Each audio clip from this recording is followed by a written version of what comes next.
Action. నేను ఇలా బతకలేకపోతున్నా sir. నా వల్ల అవ్వట్లేదు. నేను ఇదంతా నీ మీద కోపంతో చేస్తలేను. నీ నీకో విషయం తెలుసా? నాకెవరైనా డబ్బులు అప్పిచ్చినా తిరిగి అడగరు.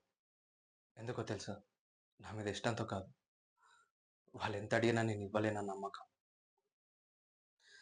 నాకు తెలిసిన వాళ్ళు, నీకు తెలిసిన వాళ్ళు నా మీద ఎప్పుడో హోప్స్ వదిలేశారు. ఒకప్పుడు మంచి క్రికెట్ ప్లేయర్. ఇప్పుడు ఒక లూజర్.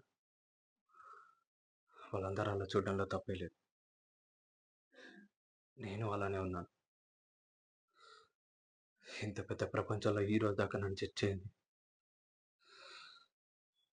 నా కొడుకొక్కడే.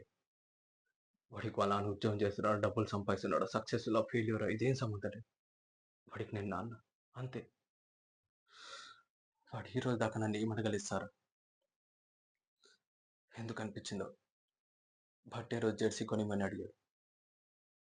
అది కూడా కొనివ్వలేకపోయాను. ఇప్పుడు నా భయమేంటో తెలుసా? నేను ఇలాగే ఉంటే ఏదో ఒక రోజు వాడు కూడా అందరిలా చూస్తాడేమో అని. ఇందాకే చెప్పాడు. నేను నేను క్రికెట్ ఆడుతుంటే వాడికి హీరోలా కనిపించారట. వాడి దృష్టిలో కొంచెం తగ్గినా నేను తట్టుకోలేను సార్. నన్ను వెళ్ళండి. ప్లీజ్.